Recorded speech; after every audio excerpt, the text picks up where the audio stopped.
Sobra ang panawagang i-boycott si Kim Chiu.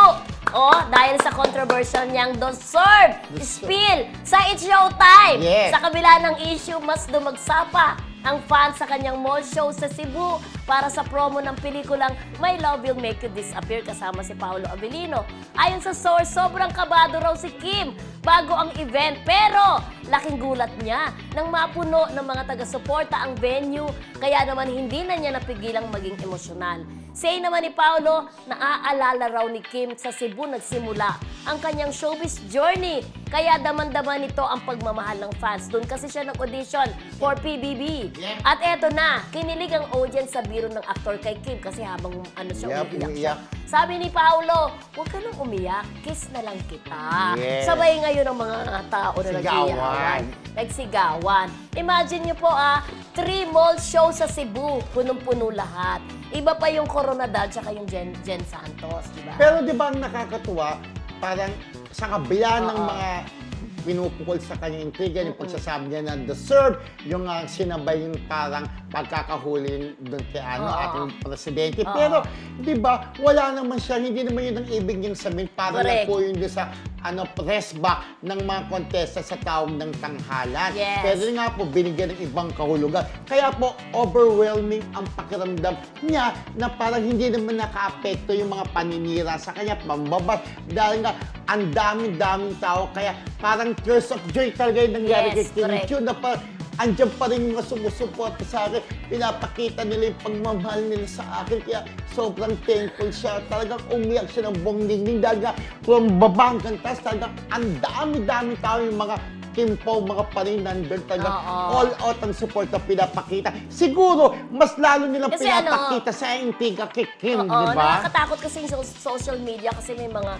yung poster nila ng My Love Will Make You Disappear, may nakalagay na i-boycott, may nakalagay na i-cancel. So, medyo kabado rin talaga sila. Pero ayan nga, pinakita ng mga supporters na hindi sila bothered. Siguro naman. Diba? Unbothered sila. Oo. Siguro naman, maintindihan naman ng iba, lalo yung mga DDS na talaga, hindi yun ang ibig sabihin ni Kim. Very diba? sensitive lang talaga sila sa issue Naiintindihan naman natin sila, ang diba? hirap nila gumamit ng word na deserve, Oo. Hindi naman sasabihin yun. Pati nga si Bong damay, di ba? Correct. Pero syempre yung para po sa restback, deserve nila na bumalik, rumesback sa muling paglaban sa kantahan. Diba? Pero kasi naman, marami din kasi hindi nanonood, kaya hindi nila nakikita yung kabuuan ng video. Pero yung lalaki ng unang nag-post doon na di umano'y, nag-apologize na at binura naman niya yung pinos niyang gano'n. Sana mo po maintindihan na nila si Kim Chiu, yung tama iba. naman si Bel Cabahog na feeling ko hanggang social media lang naman sila, hindi rin naman sila manonood talaga. Bel Cabahog, hello! Ayan. At syempre, eto, batiin na natin si Bel Cabahog, DC Fernandez.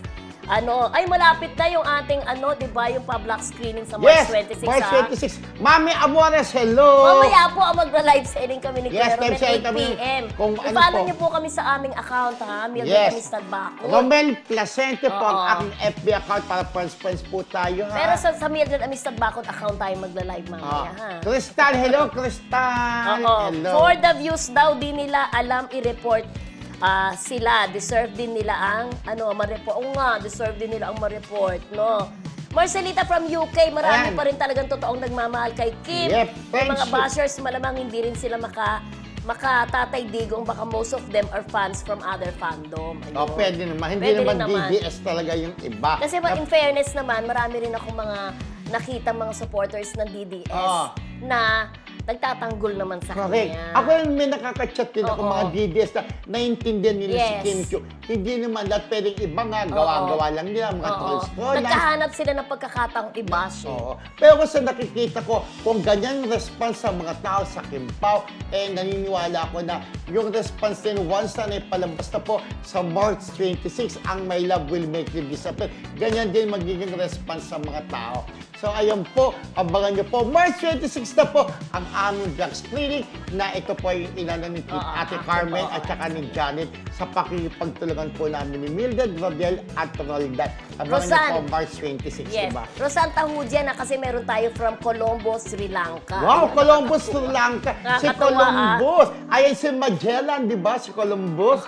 Si Columbus mo siya, si Magellan isa. Parang ganun, di ba? Ayan Pero po, parang may Night of Columbus, diba? meron din ganun. So, ayan po, paano niyo po kami sa aming Facebook account na Mel Placente po at Mildred Amistad Back.